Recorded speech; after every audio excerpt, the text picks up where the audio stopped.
இல்லை சார், இப்போ அந்த முஸ்லீம்ங்கிற பேர்னால தான் வந்து சேர்த்துக்கிட்டாங்களா?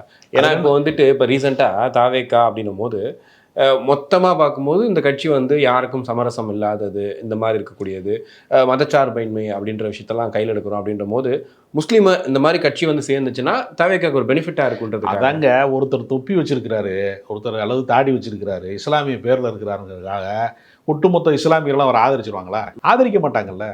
இப்போ அப்துல் கலாம் எல்லாரும் கொண்டாடினாங்கல்ல, அதே மாதிரி எல்லா பாயும் கொண்டாடிடுவாங்களா? அது யதார்த்தம் இல்லைல்ல அது.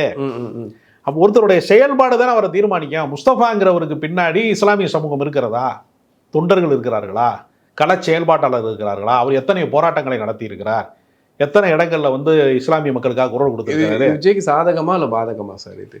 நான் என்ன கேட்கிறேன்னா, ரெண்டுமே இல்லைங்க. பூஜ்ஜியத்தை கட்டி அழுகிறீன்னு தான் சொல்றேன். சாதக பாதகமே இல்லை. வெடிக்காத பட்டாசை கொண்டு வந்து வச்சுக்கிட்டு தீபாவளி கொண்டாடுற மாதிரி இருக்கனால எந்த இம்பாக்ட்டுமே இல்லைன்றீங்களா? ஒண்ணுமே இல்லையா? அவருக்கு பின்னாடி தொண்டர்கள் இருந்தால் தானே அது பாதிப்பு உண்டாகும். அது வந்து அவருக்கு பின்னாடி இஸ்லாமிய சமூகம் வந்துருச்சு, தாவேகாவுக்கு இனிமேல் சிறுபான்மை மக்களோட வாக்கு வங்கி வந்து முஸ்தபா வந்ததுனால வந்துருச்சு அப்படின்னு சொல்றதுக்கான வலிமையோட கூடிய தலைவரை கூட்டிட்டு வந்தா பரவாயில்ல. அதுக்கு தான் நான் சொல்றேன். அப்புறம்